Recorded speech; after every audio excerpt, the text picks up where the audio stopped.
tough one. I'm going to have to go with Jeremy Dano, even though he just recently cut it and disappointed me a little bit. He's got those flowing locks, and he keeps me impressed every single day. I get a good feeling, yeah. We have team-wide nicknames, and then I kind of have an individual nickname for everybody on the team, but funniest nickname, I'd have to go with Simba for Kevin Tilley. I call him Simba because he's kind of brand new to the whole, I call this volleyball world in America, the world, and he's got a lot of potential moving forward, just like Simba from The Lion King.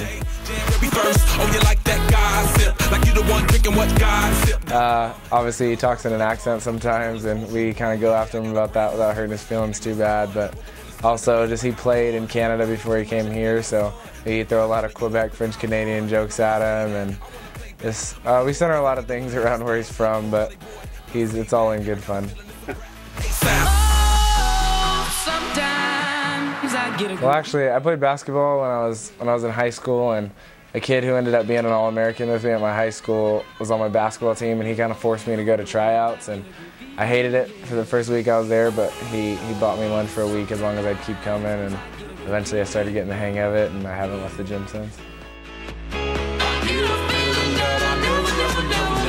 Yeah, well, I was actually an outside hitter up until my freshman year in college, and I talked to a guy who ran a couple of my camps, who coaches over at Long Beach State now, and he told me this was during the era when outside hitters started being 6'7" and 6'8" regularly. He told me I might be a little too short to be a successful Division I hitter, so I need to make a change. And I went out on a limb and followed his advice, and it ended up working out for me. Just studying a lot of volleyball and watching a lot of tapes and watching other guys who I admire and trying to be better than them. It's kind of been my goal over the past couple of years, and just with each step that I take from moving schools and moving programs, volleyball gets better and my experiences get better, and with that I kind of get better. So. Yeah, so when I first started in Vegas, volleyball was not a real hot topic. There were real few guys who'd even play past the 1 year and let alone go on to college. And I don't know, after the year that I left, the next year there was about 4 or 5 Division I recruits, and they played for Las Vegas Volleyball Club, which was my senior year club, and Robert Rios does a really good job over there developing kids, and they seem to be successful. A couple guys going to BYU, I think one's going to San Diego, there's one going to Northridge, and Drew Staker, who's my year, is also going to Northridge, and so they're producing some good talent over there. Well, I sent John Sparrow and David Niffen an email, and I ended up getting a reply, and David Niffen said he wanted to come watch me play, so they came and watched me play in a JC match, and I ended up getting a call back from David Niffen, and he asked me to come take a visit to Irvine, so I took a visit, and about 3 months later I got a call from John Sparrow asking me if I wanted to commit, and I made the decision to go here. Yeah.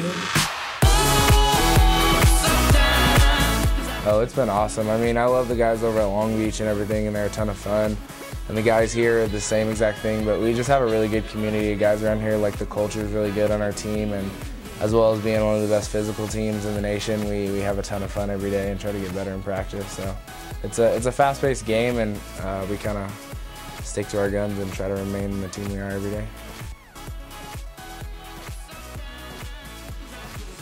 Yeah, it's been fun. A lot of the guys on those other schools that we play are guys I know, whether from open gyms or beach volleyball and things like that. And it's fun to finally get to play against them in a what would I say, more experienced arena, just in the Division I setting. It's pretty awesome. I mean, I try to keep myself humble and take it a day at a time and not be too excited or be too cocky about the situation, and just kind of go a day at a time, but I've got to admit, it's pretty fun.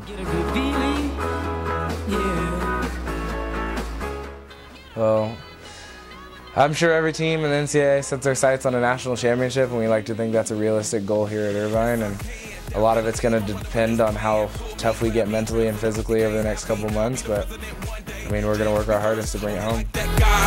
Like you the one drinking what gossip.com. Now I got a word for your tongue. How many Rolling Stones you want? Yeah, I got a brand new spirit speaking and it's done. Woke up on the side of the bed like I